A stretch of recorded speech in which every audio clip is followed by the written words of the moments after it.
ഞാനിരിക്കെ രാത്രി വോൾവോയിൽ തിരുവനന്തപുരത്ത് വരിക. പെട്ടെന്ന് ഒരാൾ മൊബൈലിൽ ഒരു പാട്ട് വെച്ചു. അപ്പോൾ ഈ ഫ്രണ്ട് ഇരുന്നിടത്തിന് ഇങ്ങനെ നോക്കി. കുറച്ച് കഴിഞ്ഞപ്പോൾ പിന്നെയും ഈ പുള്ളി പാട്ട് വെച്ചു. പിന്നെ ഇങ്ങനെ നോക്കിയിട്ട് ചേട്ടൻ്റെ പാട്ട് കേൾക്കണമെങ്കിൽ ഹെഡ്ഫോൺ വെച്ച് കേൾക്കെന്ന് പറഞ്ഞു. ഒന്ന് പറഞ്ഞ് രണ്ട് പറഞ്ഞ് ഇവർ തമ്മിൽ ഭയങ്കര തള്ളായി.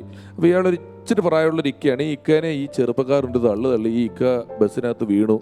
ഒരു തിരുവനന്തപുരത്ത് നിന്ന് ഒരു ആറ്റിങ്ങിലായപ്പോൾ തന്നെ ഈ ഇക്ക വീണു. വീണതും പുള്ളി ഫോൺ എടുത്തു, വിളിച്ചു, ശുക്കൂരേ വാപ്പാനെ ബസ്സിലിട്ട് തച്ചിക്കറടാ, ഒരുത്തനുണ്ട് ഇവിടെ, അവനെ നമുക്ക് കരുനാപ്പള്ളി സ്റ്റാൻഡിലിട്ട് കൂത്തണടാ എന്ന് പറഞ്ഞു. ഉടനെ ഈ പുള്ളി മിണ്ടാണ്ടിരിക്കുന്നു. ബാക്കിയുള്ള യാത്രക്കാർ അതേ കരുനാപ്പള്ളി സ്റ്റാൻഡിൽ കയറി അങ്ങനൊന്നും ചെയ്യാൻ പാടില്ല എന്നൊരാൾ ഇടപെട്ടു. ഉടനെ അയാൾ ശുക്കൂറേ വേറൊരാളും കൂടി ഉണ്ട്, അവനിട്ട് ഒരെണ്ണം കൊടുക്കണോടാ എന്ന് പറഞ്ഞു. ഉടനെ അയാളും പേടിച്ചു പോയി. കുറച്ച് കഴിഞ്ഞപ്പോൾ കണ്ടക്ടർ വന്നു പറഞ്ഞു, അതെ ഈ ബസ്സിനകത്ത് അങ്ങനെ സ്റ്റാൻഡിൽ കയറുമ്പോൾ അങ്ങനെ ഇങ്ങനെയൊന്നും ചെയ്യാൻ പറ്റത്തില്ല കേട്ടോ.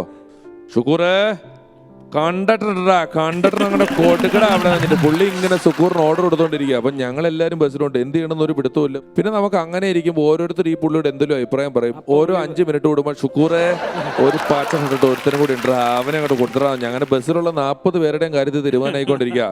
ശുക്കൂറെ സ്റ്റാൻഡിലെത്തണ ബസ് കത്തിച്ചും കളടാ, ഇവനെ ആളെ വാപ്പനെ ബസ്സിലിട്ട് താച്ച പ്രശ്നമാണ്. പുള്ളി ഭയങ്കര വില്ലപ്പെട്ട. അങ്ങനെ കുറച്ചു നേരം സൈലൻസ്. രാത്രി ബസ് ഓടുന്ന ശബ്ദം മാത്രമേ ഉള്ളൂ.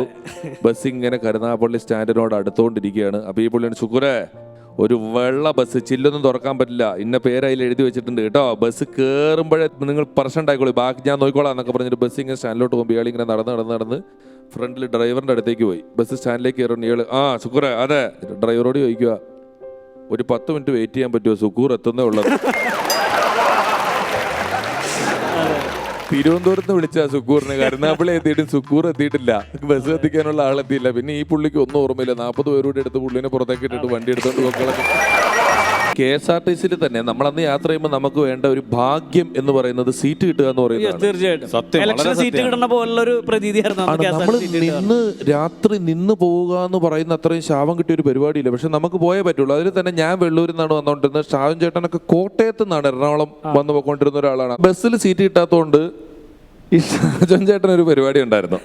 ലോറിയില്ല പുള്ളി പോകുന്നത്, വൈറ്റിലെന്ന് ലോറിക്ക് കൈ കാണിച്ചിട്ട് കോട്ടയത്തേക്ക് പോകും. അല്ല, ലോറിക്കാർ നമ്മളെ കയറ്റും. ലോറി നമ്മളെ കയറ്റുമ്പോൾ നമ്മൾ ബസ് കൂലിയേക്കാൾ ഒരു 10 രൂപ കൂടുതൽ കൊടുത്താൽ മതി. അവർ ബസ് സ്റ്റോപ്പിൽ വന്നിട്ട് കോട്ടയം ഉണ്ടോ എന്നൊക്കെ ചോദിച്ച് വിളിച്ച് കയറ്റിക്കൊണ്ട് പോകുന്നൊരു കാലഘട്ടമാണ്.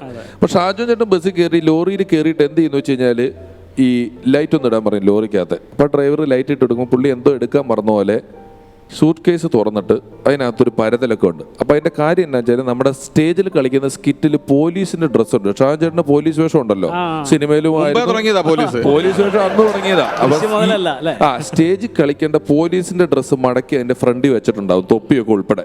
ഈ സൂട്ട് കേസ് തുറന്ന് അതിനകത്ത് ഈ ഡ്രൈവർ നോക്കുമ്പോൾ അതിനകത്ത് ഈ പോലീസിന്റെ തൊപ്പിയും കാക്കിയൊക്കെ കാണുമ്പോൾ ഇവന്മാരുടെ സംസാരം കേട്ട് ഞാൻ പേടിച്ചു പോയി. ഇവന്മാർ തമ്മിൽ എന്തൊക്കെയോ പറയുന്നുണ്ട്.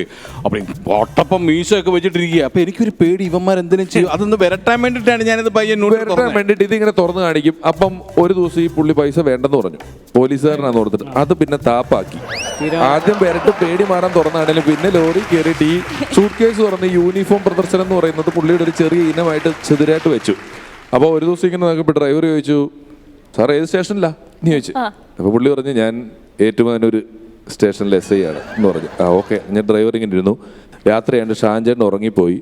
ഏകദേശം ഒരു കടുത്തുരുത്തിയൊക്കെ കഴിഞ്ഞപ്പോൾ ലോറി പോലീസ് ഇങ്ങനെ ചെക്ക് ചെയ്തു. അപ്പോൾ ഈ ഡ്രൈവർ ചാടി ഇറങ്ങിപ്പോയിട്ട് തൻ്റെ ബുക്കും പേപ്പറൊക്കെ എടുത്തോണ്ട് വന്നേ എന്ന് പറഞ്ഞു. പിന്നെ ഡ്രൈവർ പറഞ്ഞു, സാറേ ഏറ്റുമാനൂർ SI ലോറിക്കകത്ത് ഇരിപ്പുണ്ട് എന്ന് പറഞ്ഞു. പിന്നെ ഇയാൾ ചോദിക്കുക, അപ്പൊ പിന്നെ ഞാൻ ആരാന്നാടോ താൻ വിചാരിച്ചതെന്ന്. ഏറ്റുമാനൂർ SI ലോറിക്കകത്തുണ്ടെന്ന് ഡ്രൈവർ പറഞ്ഞ ആളാണ് ഇരിക്കുന്നത്. അവരുടെ ബുക്കും പേപ്പറും ഇല്ലാണ്ട് അവരെ വിട്ട് ഞാൻ 2 ദിവസം കിടന്ന സ്റ്റേഷനിൽ.